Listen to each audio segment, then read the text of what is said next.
Hi everyone, আমি দেবদীপ। আর আজকে তোমাদের সাথে যে ব্লগটা শেয়ার করছি তার আগের পার্টটা আমি অলরেডি শেয়ার করে দিয়েছি। সেখানে তোমরা দেখেছো যে ওদের যে সোফা কাম বেডটা নেওয়া হবে সেটা দেখার জন্য আমরা অলরেডি 4-5টা দোকান ভিজিট করেছিলাম। আর তারপর ঝেঁপে বৃষ্টি আসার কারণে আমাদের অলরেডি আরও 1-1.5 ঘন্টা লেট হয়ে যায় আর দুজনেরই পেয়ে যায় চরম খিদে। তাই এর জন্য ডায়মন্ড প্লাজার অপোজিটে যে বোহো ক্যাফেটা আছে ওখানেই আমরা ভিজিট করেছিলাম।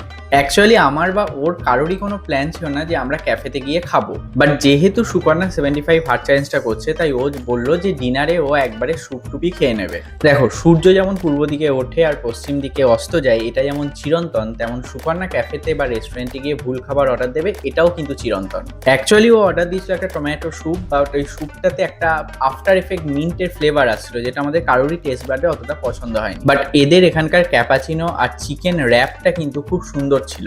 আর ভিডিওর শুরুতেই একটা তোমাদের কুকিজ দেখিয়েছিলাম, ওই কুকিজটাও কিন্তু তোমরা এখানে গেলে ট্রাই করতে পারো। এখন আমার অর্ডার করা এই খাবারগুলো আমি একা খেয়েছি নাকি আমার খাবারে কেউ এসে ভাগ বসিয়েছিল, সেই বিচারের দায়িত্বটা তোমাদের ওপরই ছেড়ে দিলাম। অ্যান্ড ফাইনালি সুকন্যা ডেজার্টে এই জিনিসটা অর্ডার দিয়েছিল, এটার নামটা আমি ঠিক জানি না, তোমরা জানলে কমেন্ট করে জানিও। বাট এখানকার কোজি অ্যাম্বিয়েন্স আর ফুডের কোয়ালিটি এই দুটো কিন্তু আমাদের দারুণ লেগেছে।